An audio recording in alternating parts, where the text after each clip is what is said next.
खुलुमबाय लोगोफोर, गोजोन फुंबिलि बयनिसिमबो। नोंथांमोनखौ डियार ब्रह्म चेनेलाव आरो फिन खेबसेबाव बयखौबो बरायनाय जाबाय। आं दिनै नोंथांमोननि सिगाङाव आरोबाव माखासे गोदान खौरां लानानै फैबावलायबाय। आसा खालामो नोंथांमोनहा खौरांखौ खोनासंनानै मोजां मोनगोन। गिबि खौराङावनो दङ तिनिसुकियायाव सिखाव फालांगिनि न'निफ्राय पुलिसआ 10 लाखनिबो बांसिन रां जब्द, सना हमदों। फेग्रा मुवा फालांगि खालामनायनि सायाव मोनसे गिदिर सिग्रोमनायाव तिनिसुकिया पुलिसआ सासे सन्देह गोनां सिखाव फालांगिरिखौ खायो आरो गोबां बिबांनि नोगोद रां, सनानि गहेनाफोर आरो फेग्रा बेसादफोर बोखांनो हायो। साननि समाव तिनिसुकियानि माकुमाव पवित्र मारनखौ खानायजों अपारेशनआ जागायदोंमोन। बिथांखौ 12.2 ग्राम ड्राग्स आरो सिखाव फालांगिनि थाखाय बाहायनाय मोनसे गारिजों लोगोसे हमनाय जादोंमोन। बिथांखौ हमनायनि उनाव पुलिसआ बरगुरिनि मिसिं गामियाव बिथांनि न'आव सिग्रोमदोंमोन, जायनि जाहोनाव गोबां जब्द खालामनाय जादों। बिबानगिरिफोरा नोगोद 10 लाख रांनिबो बांसिन बोखांनो हादोंमोन, जायनि थाखाय गोबां बिबांनि नटफोरनि थाखाय रां सानग्रा जुन्थिनि गोनांथि जायो। बेजों लोगोसे मख'जाथाव बेसेननि सनानि गहेनाफोरखौ जब्द खालामनाय जादों। मावख'आरिफोरा बे हरखाब सिग्रोमनायखौ ड्राग्सनि बेरेखायै आसामनि सोलिबाय थानाय दावहायाव मोनसे गेदेर जाफुंसारनाय होनना बुंदों। नेटवार्कजों सोमोन्दो थानाय गोबां सुबुंफोरखौ सिनायनो थाखाय नायबिजिरनाया सोलिगासिनो दं। नैथि खौराङाव दङ क'क्राझार कंग्रेसआ हेंथा सोमावसारदों।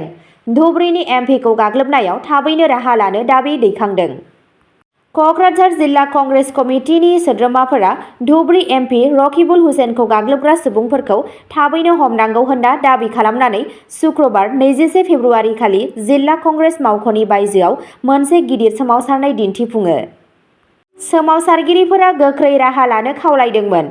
बे बाथ्रायाव गोसो होनानै बुंदोंमोन दि गाग्लोबग्राफोरखौ सिनायनो आरो खानायाव गोबाव खालामनाया जेंनाखौ बांहोगोन।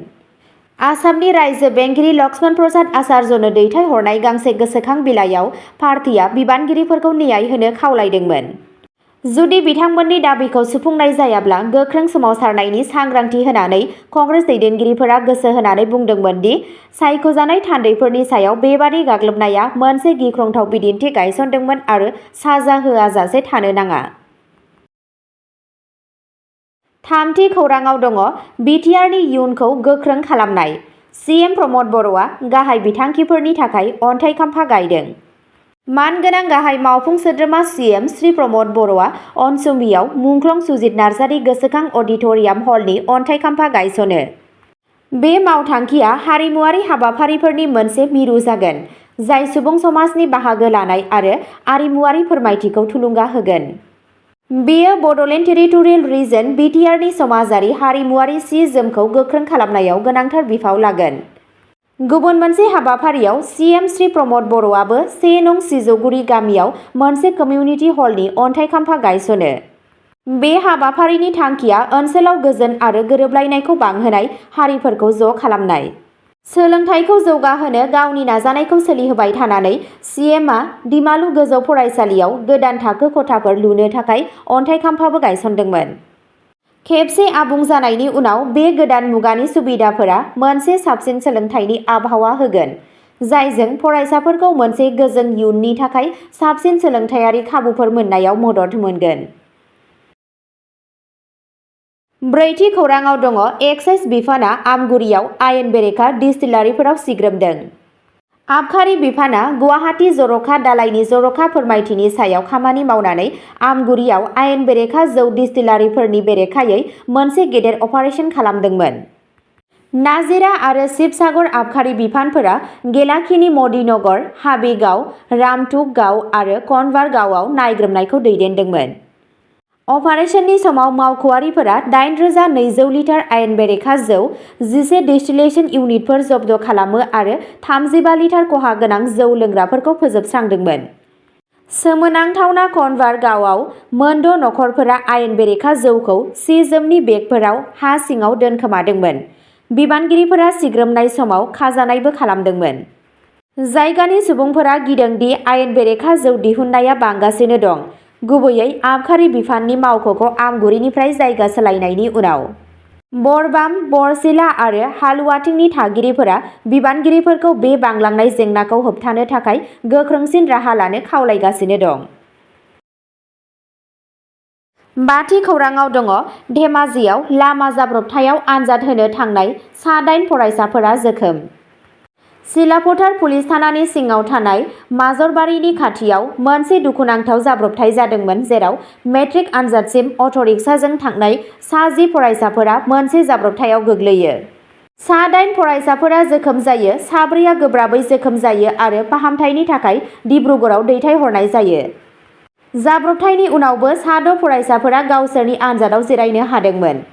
बिमा-बिफाफोरा बिबानगिरिफोरखौ फिन आनजाद नायफिन्नायनि राहा खालामनो खावलायदों। बे दाननि जागायजेन्नायाव बरपेटानि कलसारनि खाथियाव मोनसे गिख्रंथाव जाब्रबथाया 9 थाखोनि फरायसा 15 बोसोर बैसोनि मेहताब खाननि जिउ लादोंमोन। जेब्ला बियो कालजार हाथाइसिम थांगासिनो दंमोन अब्ला गंसे गोख्रै खारनाय गारिआ बिथांखौ सौग्रावदोंमोन, जायनि जाहोनाव बियो जायगायावनो जिउ गोमायो।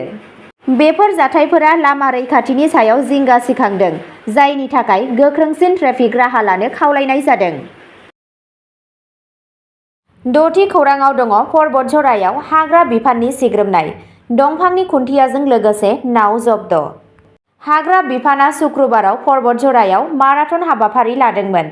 बे अपारेशनाव देबिटला बरपेटा सिलाइ दैमानिफ्राय गोबां बिबांनि दंफांनि खुन्थियाफोरजों लोगोसे गंनै नावफोरखौ जब्द' खालामनाय जादों। मख'नो गोनांदि क'क्राझार जिल्लानि पर्बतझरा हाग्रा खोन्दोनि सिङाव थानाय खौराघाट हाग्रा मावख'गिरिनि मावख'नि हाग्रा मावफारियाफोरा मोनसे स्रोत सुलुंनि बिथायाव देबिटला बरपेटानि सिलाइ दैमायाव सिग्रोमदोंमोन। हाग्रा बिफाननि बायदिब्ला जब्द' खालामनाय दंफांनि बाजारनि बेसेना 5 लाख रांसो जागोन होनना सान्नाय जादों। बे समावनो हाग्रा बिफानआ गंनै दंफांनि ट्रंक आरो नावफोरखौ जब्द' खालामनानै खौराघाट हाग्रा मावख'आव लाबोदों आरो नायबिजिरगासिनो दं। स्निथि खौराङाव दङ कंग्रेस एमपि रकिबुल हुसेननि सायाव गाग्लोबनायाव आसाम पुलिसआ सा-10 दायनिगिरिफोरखौ सिनायथि होदों। आसाम पुलिसआ 20 फेब्रुआरियाव नगावआव कंग्रेस एमपि रकिबुल हुसेननि सायाव गाग्लोबनायाव लोब्बा थानाय सा-10 सुबुंफोरखौ सिनायथि होदों। दायनिगिरिफोरनि गुदि खिथाखौ आसाम चिफ मिनिस्टार हिमन्त बिश्व शर्माया गावनि मावख'आरि एक्स हेन्डेलआव फोसावदोंमोन, जेराव बिथाङा खोथा होदोंमोन दि बिसोरनि बेरेखायै आयेनारि राहा लानाय जागोन।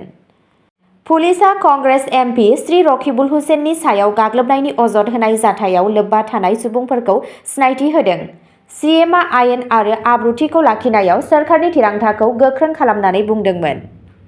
बेराफारसेथिं बृहस्पतिबारखालि रुपही हाटआव गाग्लोबनायनि सायाव कंग्रेसनि एमपि रकिबुल हुसेनआ नगाव सदर पुलिस थानायाव मावख'आरि महरै एफआइआर होदों। अजदखौ बिथांनि फिसाज्ला तानजिल हुसेनजों लोगोसे दोलोनि गोबां मावथिफोरनि नुजाथिनायाव होनाय जादोंमोन। एफआइआरनि बायदिब्ला एमपिआ गाग्लोबनायाव सा-22 सुबुंफोरनि मुं मुंख'दों। अब्ला दिनैनि खौराङा एसेनोसै। नोंथांमोनहा बेबादिनो सानफ्रोमबोनि गोदान खौरांनि आपडेट मोननो थाखाय चेनेलखौ साबस्क्राइब खालामनानै लादो आरो खौरांखौ खोनासंनानै मोजां मोनदोंब्ला अन्नानै लाइक, शेयार आरो कमेन्टबो खालामनानै होलांब्लानो जाबाय। गोजोन्थों।